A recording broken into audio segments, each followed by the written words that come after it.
We shall think about what is a pure substance and impurities. See, uh, you know, like what is purity? Actually, like we will think about what is purity and what are pure substances and impurities. So you should know one thing that in our universe, most of the particles, actually, most of the things what we see are not pure. So it contain one or other impurities. Okay. See, for example, if you take water, okay. So water, you know. So even tap water or like whatever the sources water you are taking, it is not 100%. Actually, as per the it's supposed to contain, but if it is 100% pure, it will contain only water molecules, right? Actually, should not contain any other things, not solid particles, not mud, not dirty things and all. But on the other hand, yeah, just to see even this water, actually just by looking, yeah, it doesn't contain anything. Okay, but actually this contain some amount of sodium chloride. Sodium chloride, I made some 3.5 percentage of sodium chloride for some experimental purpose. Just by external look, you can't identify whether it contains some impurities or not. So if a source contain, suppose if a water you are taking, it contain 100% water, that means it is pure. Okay. So suppose from some sources water you are taking, actually it contains some amount of impurities. Some amount of impurities it will come. Like say sometimes calcium ion, sometimes sodium, sometimes sodium chloride, calcium carbonate. Okay, like magnesium carbonate, or some dirt, mud particles you will see. So you normally the water we are getting in the pure river and like a well. Okay, even well, from the well water you are taking also it contains some impurities. And this pure river, this well and all these things, no, that is also not 100% pure water. It contains one or other forms of ions. Of course, these many of these ions it is not harmful to the body. So you can, just because some water is containing sodium chloride or magnesium carbonate, if you are drinking it, nothing is going to happen. You will be perfectly okay. But sometimes actually the water you are getting from some industrial areas. Okay, see like okay, so this is water. So it may contain some impurities. Actually, these impurities are, say for example, cadmium. So sometimes mercury, sometimes okay like zinc, sometimes lead. So these kind of ions, actually this is not good for our health. These are all actually not at all good for our health. And so consumption of these things, it can lead to uh, you know definitely different diseases. Yeah, normally, in many cases, actually, the purity doesn't matter actually, because in most of the cases, the substances what we use, say, let it be a cream or like some food items, even the food we are we are taking, it will definitely contain some impurities. Okay, and water we are consuming, most of the time, it will contain some ions, like say permissible level of calcium or like 100% of pure things. It normally doesn't happen.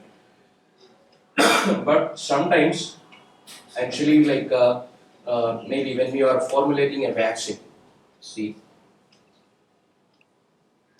vaccine, sometimes some baby food, sometimes some baby food and vaccine. See, vaccine actually, like I don't know how many of you are aware. See, when you are formulating a vaccine, it will take years and years of research before you are coming to a right formulation of vaccine. It will undergo many trials, lot of vaccine trials, and after a lot of unsuccessful and successful trials only, the vaccine will be getting formulated. Usually, what will happen? What happens is actually the vaccine contains even a very minor amount of impurity also that can seriously affect the quality and performance of vaccine. Similarly, baby food also. It normally contain very least percentage of impurities. Okay, and and even some chemicals, even some enzymes, what you will be procuring from some sources. So it should not contain any impurity. For instance, yeah, there are certain chemical companies, say, whatever the chemical company. So, when I was doing some experiment, actually, I procured this one enzyme called a lysosine. I guess some around for just for 1 ml or some 100 microliter, its cost was around 50,000. So this lysosome enzyme in this vial, it will never contain any impurity. It doesn't contain any ions, say like calcium, calcium or magnesium or like a sodium. It will always maintain the pH also. Okay, it is not going to contain anything other than this enzymes like some antibody or anything. It doesn't contain anything. Okay, yeah. Do you know why? Because suppose if this lysosome contain any other ions, say calcium, magnesium, or sodium, it will denature the performance of lysosome. It will not. It will ensure that lysosome is not performing at all. Okay, so this is the problem. So vaccine actually and vaccine the same way.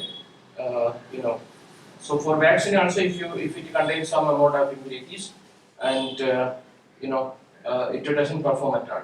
Okay, sometimes its performance will be seriously affected, or sometimes what can happen, it will even tend to become toxic or like unconsumable for human beings. So of course purity doesn't matter in many majority cases, but in some cases actually medical formulations, medicines, vaccines, certain chemical like biological chemicals like enzyme, antibody, antigen. So in those cases actually the purity is very much important. There are many ways in which you can say a substance is pure or impure. Usually yeah, there are many sophisticated instruments such as mass spectrum, say like ultraviolet visible spectroscopy, or like say SPS, X-ray photoelectron spectroscopy. So those sophisticated instruments are there. But the simplest and easy way is you can check you can check it's just a melting and boiling point. Because most of the substance, if it is pure, it will melt at a definite temperature. For example, see, you consider water. So you take a beaker of water. So you know the boiling point of water, right? Actually, it is 100 degrees Celsius, and melting point is, yeah, it is 0 degrees Celsius at 25 degrees Celsius. So if you take some ice, okay, forget the water, sorry. If you take some ice and you are keeping at a 0 degrees Celsius, you just kept it at a 0 degrees Celsius. This ice, or like if the temperature is rising anything above 0, let it be 1 or 2 or 3. So this water, this ice, no, actually it will keep on melting. It will undergo melting, and ice will remain to liquid. Okay, and now this. On the other hand, actually, yeah, if it is melting at 0 degrees Celsius, and when you are increasing the temperature at 0 degrees 25 degrees Celsius, when you are increasing the temperature, once the temperature reaches 100 degrees Celsius, okay, then this water, yeah, like the melted water, it will start to evaporate. Okay, it will start to evaporate. So when it is rising above 100 degrees Celsius, it will start to evaporate. So yeah, in this case you should know one thing, that this water, it is pure. Okay, because it will melt at 0 degrees Celsius, which is the sharp melting point of water, and it boils at 100 degrees Celsius. On the other hand, how can you say, suppose if this water containing some amount of impurity, let it be some mud particle, let it be sodium chloride, let it be salt, or like let it be calcium carbonate. You take another example. Okay, consider another case. So the same amount of water. Okay, consider here also, here also. I am taking 100 ml of water. Okay, so 100 ml of water. So this is the case of pure water, right? So pure water, it will boils at 100 degrees Celsius, and boils at it boils at 100 degrees Celsius, and it melt at 0 degrees Celsius, provided if it is pure. On the other hand, if you are taking some amount of water, this containing some mud and calcium carbonate. Okay, these two things it is containing. Now, you just you start to boil it. Do you know what will happen? Actually, it uh, it will take more time to boil actually. Instead of 100 degrees Celsius, it may take 101 or like 105, or sometimes in extreme cases 10 degrees Celsius. Okay, so than the normal boiling point. Normal boiling point is 100 degrees Celsius. So here actually it is rising even more than 100 degrees Celsius, 110 or 101, 105. So more than that it will more than that temperature it will take to boil.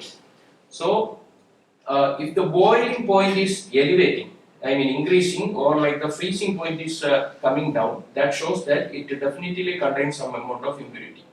Okay, so if some impurity is present, it will not boil or it will not freeze at that particular temperature, instead at some another temperature.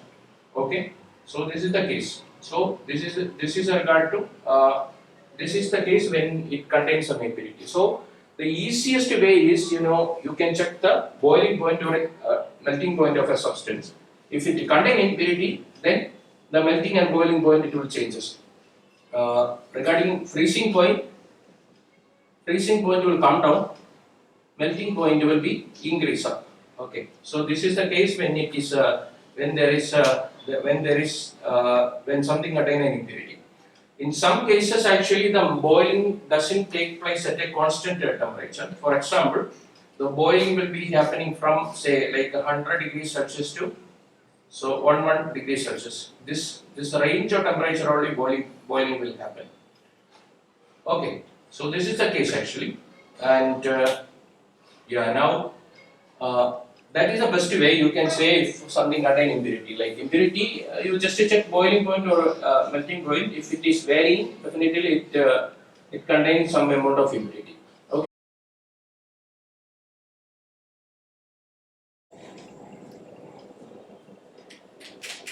Now arises a question like how we can separate the substances, how we can make it pure. Okay. See, like how first step of obtaining a pure substance is to remove the impurities. Actually, to remove the impurities, there are multiple methods are available. Even in our house, our parents, see when they are doing some cooking, when they are removing the soil particle from the rice, so they will be just a hand pricking. That is also a separation. So even when you are making a tea, see there are even in our day-to-day life, you will be seeing a lot of separation techniques. Actually, when someone is making a tea, in order to see how to remove the dust particle from the tea, like so yeah, I will put a cup.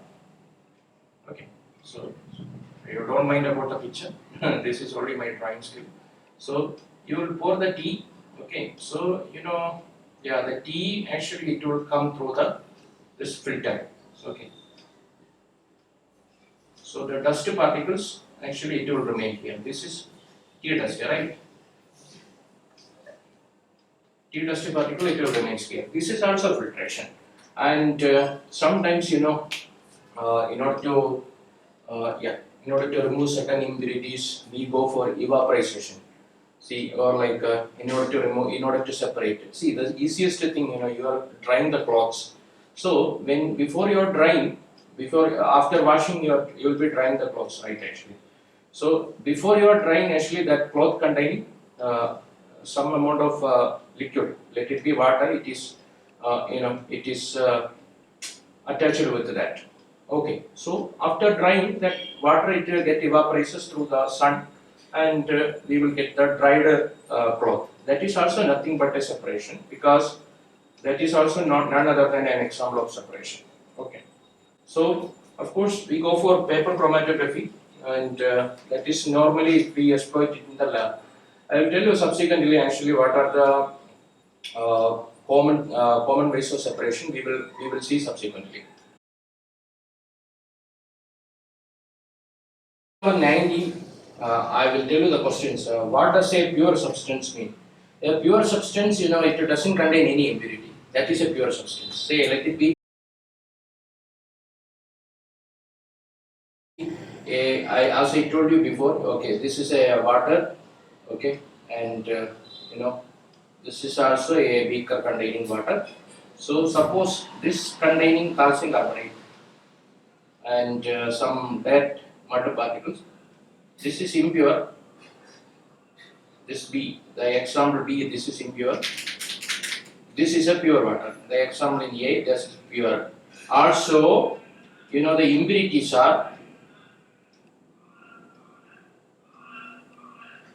calcium carbonate, mud. These two are impurities. Okay. Now, you mix. Next question. You mix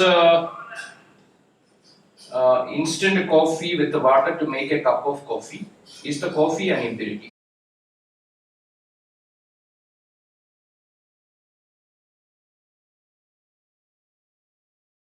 Yes, it is an impurity because if anything containing other than a pure substance, it is called impurity. Actually, if it is pure water, actually it should not contain impurity, right?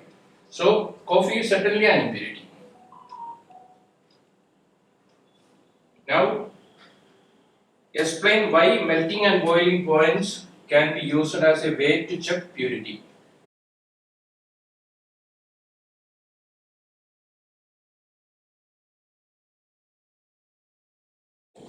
Simple, because pure substance got a definitive melting point. For instance, yeah, you consider the example of sulfur. See, sulfur, its melting point is 119 degrees Celsius. So, you take some amount of sulfur, you melt it. If it is melting at 119 degrees Celsius, that means that sulfur is pure. If it is not melting, if it is melting at 120 or 140 or say more than 190, that means that sulfur containing some impurity. Usually, pure substance got a definitive melting point and definitive boiling point in most of the cases. Okay, so melting point and boiling point definitely we can check as a measure to check whether it is containing any impurity. An interesting question. Could there be impurities in a gas? Yes, plain. Of course. You see the outside whenever the vehicle see you consider our atmosphere itself. See atmosphere, it is a consortium of gases. See nitrogen, mostly 72% our atmosphere actually.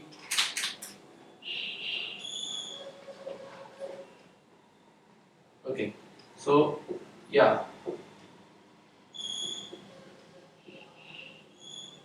sorry for the drawing. Okay, so this is a car. So actually this atmosphere containing nitrogen, oxygen and helium and different gases, right? So one thing, when this car goes, okay, see it releases dust particle, and where does this dust particle releases? It releases into the atmosphere. Atmosphere containing, obviously atmosphere containing a variety of ranges of gases. So something which you should know is this air also, I mean gas also containing impurities, due to the dust formation, due to the pollen grains. Okay, even pollen grains is considered as an impurity, and even this mist, nothing but the liquid droplets. Okay, and whenever we are sneezing, okay, that sneezing it releases, aerosols. Aerosols means the liquid droplets what we are releasing when we are sneezing, coughing. That is also getting released into the atmosphere.